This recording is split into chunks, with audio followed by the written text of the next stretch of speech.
35 Ford panel. Something you don't see every day. And this one here is a beauty. Don't find them any nicer than this, I don't think. Have to get around people.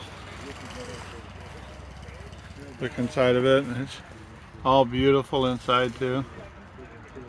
Way nicer than it was when 1935. Got a banjo steering wheel. Yeah, this is a hard act to beat.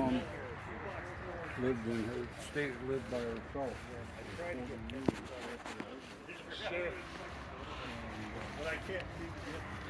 It's got dual pipes, and the rear of it is just spectacular.